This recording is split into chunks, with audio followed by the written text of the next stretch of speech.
¿Dónde está el oro que se extrajo de México en la época virreinal? Según el Banco de México, del estudio publicado en 2022, de todo el oro extraído en México en el periodo que va del 1521 al 2021, de esos 500 años en los 300 de virreinato se extrajo el 7% de ese total. De ese 7%, un quinto era el impuesto que la monarquía cobraba por la extracción de metales preciosos en América. Este impuesto fue modificado en 1777 por Real Cédula, rebajándose al 3%. Ese oro era utilizado en primer lugar para responder a las obligaciones de la corona en el virreinato: sueldos, presidios, misiones, hospitales, sitiados y un largo etcétera, como la creación de infraestructuras además de su posterior mantenimiento. La cantidad de oro que finalmente era enviada a la península por la monarquía, en todo el virreinato, difícilmente llega al 1% de lo extraído en México en 500 años. El resto del oro se quedaba en forma de sueldos, como el de los mineros los mejor pagados del mundo en aquella época, orfebrería, transporte y todo aquello que necesitaba la minería y que produjo el crecimiento y riqueza de las ciudades mineras de México y de toda Hispanoamérica. Era tal la riqueza que producía que los pleitos más registrados en los tribunales de Nueva España era por la propiedad de las tierras, que se disputaban entre los propios indígenas y con los encomenderos y conquistadores. Un ejemplo es el lienzo de Tlapiltepec, un litigio entre los pueblos vecinos de Jicotlán y Tulancingo por la demarcación de sus linderos territoriales. El oro extraído en América transformó profundamente la vida local. Creó una cultura de lujo y opulencia que dejó huellas imborrables en nuestras ciudades, nuestras tradiciones y nuestra identidad cultural de toda Hispanoamérica.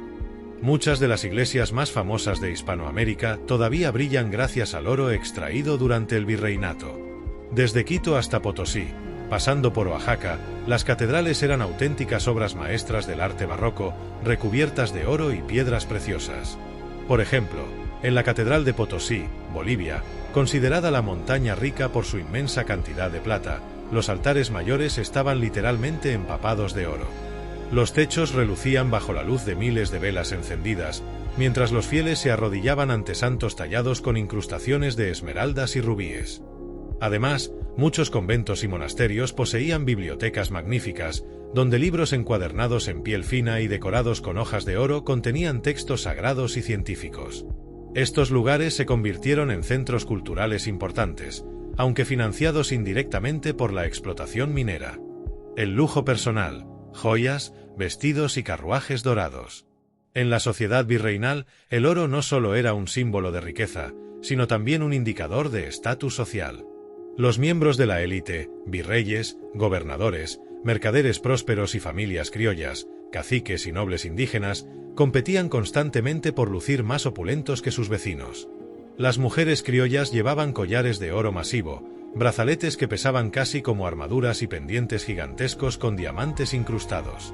Sus vestidos estaban bordados con hilos de oro y seda importada, haciendo que caminar fuera casi una declaración política de prosperidad. Algunas incluso llevaban abanicos con mango de oro y marfil, que usaban para refrescarse mientras cotilleaban sobre quien tenía más riquezas acumuladas. Los hombres, por su parte, no se quedaban atrás. Sus espadas estaban ricamente decoradas con empuñaduras de oro y filigranas intrincadas. Incluso sus botas y sombreros llevaban detalles dorados. Para aquellos que podían permitírselo, nada era demasiado extravagante. Algunos construyeron carruajes completos con remates dorados que resonaban como música cuando rodaban por las calles empedradas. Comercio y economía local.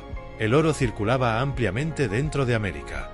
Los puertos virreinales como Veracruz, México o Cartagena, Colombia, se transformaron en centros comerciales vibrantes, donde el oro actuaba como moneda universal.